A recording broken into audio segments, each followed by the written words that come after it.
We're counting down the days now before baby arrives, and as I've been measuring out ingredients for freezer meals or calculating how close to due date an event will be, I've been realizing how naturally the language of math flows into daily life.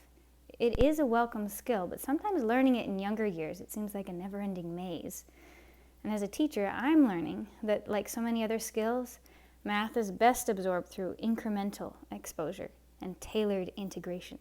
So, I'm always on the lookout for ways to bring fresh life to those digits and symbols for each of my kids.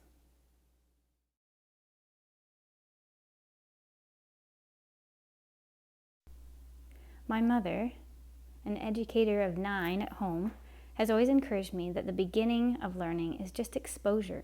And I think that's true of any age. You just keep seeing something and playing with something until it makes sense. So this puzzle has been fun because you can make it into a treasure hunt or press it into Play-Doh or just say the names as you put them back in the puzzle.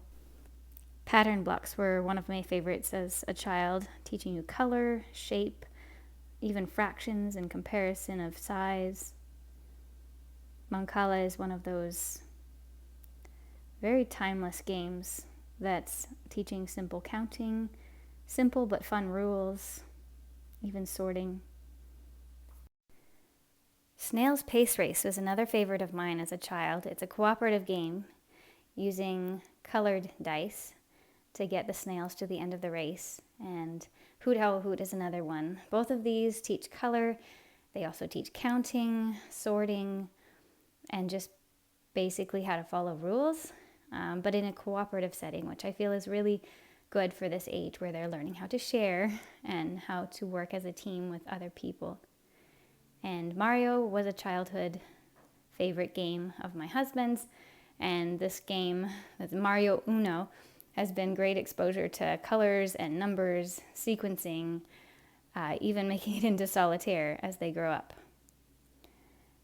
And then we discovered these Richard Scarry learning videos on YouTube. This one's really cute. It's the counting one.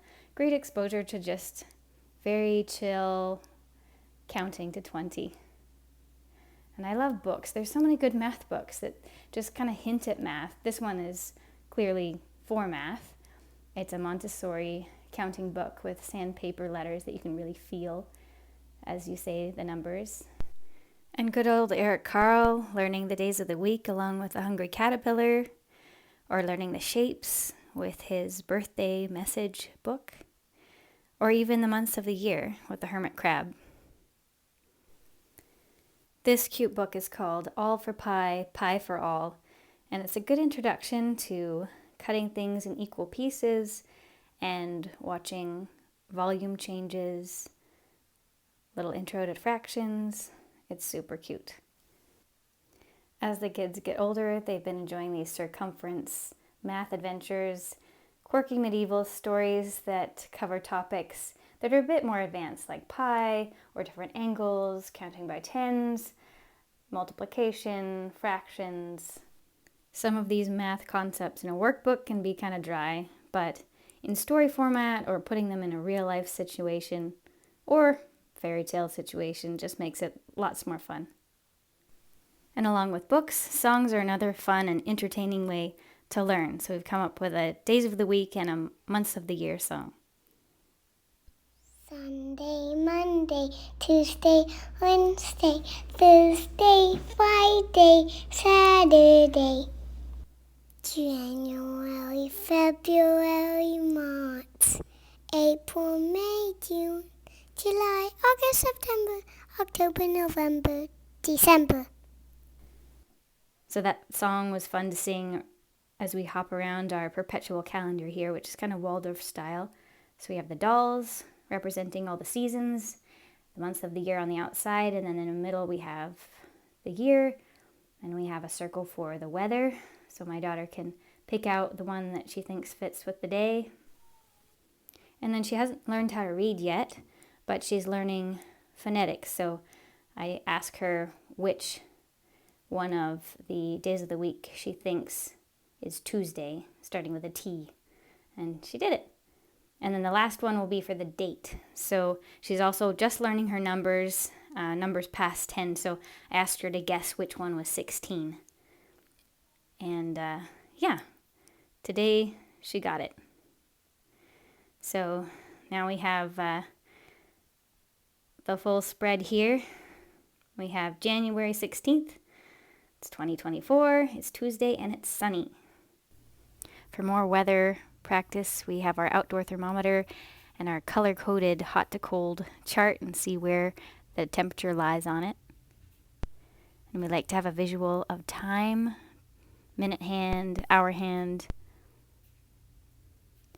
And this timer is really great, so you can see quarter of an hour, half an hour, and see time passing. And we worked out this little money chart so we can first learn the names of the coins, and then once we've got that down, learn their values. In the kitchen, we can do cooking or baking, getting out the measuring cups, learning about half and whole and quarter measurements in a very sensory way. Or we get out different size bowls, see how many cups it takes to get ducky to the top of each one of them. Sometimes we get out the muffin tins, and we can have fun sorting things by shape, color, size, and counting up the different categories. We invented pillow math so we can toss the pillow back and forth while we count by ones, or evens, or odds. And then we graduate to ping pong math to count by fives, nines, etc.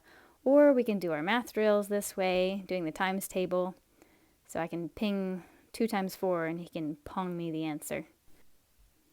Math Tracker has also been fun. I like how it focuses you on one problem at a time, one set at a time. And if you get something wrong, it cycles it back in, which takes longer, which encourages you to be accurate. For daily lessons with my kindergartner, I've been enjoying taking workbooks and figuring out what we're going to learn, and then taking my favorite methods of how to learn it and making it a bit more visual. So here we're using our dollar store yardstick and some dice. So she rolls the dice, whichever number is bigger, she puts her finger on that number on the yardstick and then hops forward the number that's on the other dice. And then we practice adding them up and writing them down, practicing our numbers and our symbols. Some days are easier than others. We've had a lot of cranky days with me being pregnant and it being midwinter. Sometimes pencils are flying or just the kids just can't focus. So a lot of patience is involved even when you're making it fun or trying to make it fun. So we just plug away and just keep trying and celebrate all those little milestones as something clicks and something gets better. Dominoes are another fun version that we use to practice addition or subtraction. Starting in grade 1, I have enjoyed using Saxon math, which is what I grew up with. I do really appreciate its very incremental learning style. Each math lesson is super short. They give you a lot of practice, but as my mom says, if a student knows something, you don't have to keep going over it. So sometimes I do review to make sure that something has been solidified in the brain, but mostly I pick out problems that are pertinent to the lesson we just learned or have been consistently challenging for each student. And that seems to work really well and not be too overwhelming. Even though they only have a few practice problems a day, paper and pencil can get boring, so sometimes we pull out our chalk markers on the window. What's most exciting for me is when my kids are using their math skills on their own, making a calendar in their room or using math to calculate how long it takes for a device to charge per minute. Just very exciting when they see value in math. Anyway, I am grateful for what is working right now, but I know it will change as we change. Everyone has their own pace and style of learning that morphs with what they have, what they know, who they are. It can be hard not to rely on comparing ourselves to cultural expectations or the milestones of peers to gain our confidence in learning. But, as President Theodore Roosevelt once said, comparison is the thief of joy. More than math, I hope that we can learn to take comparison out of the equation of growth in any area of life.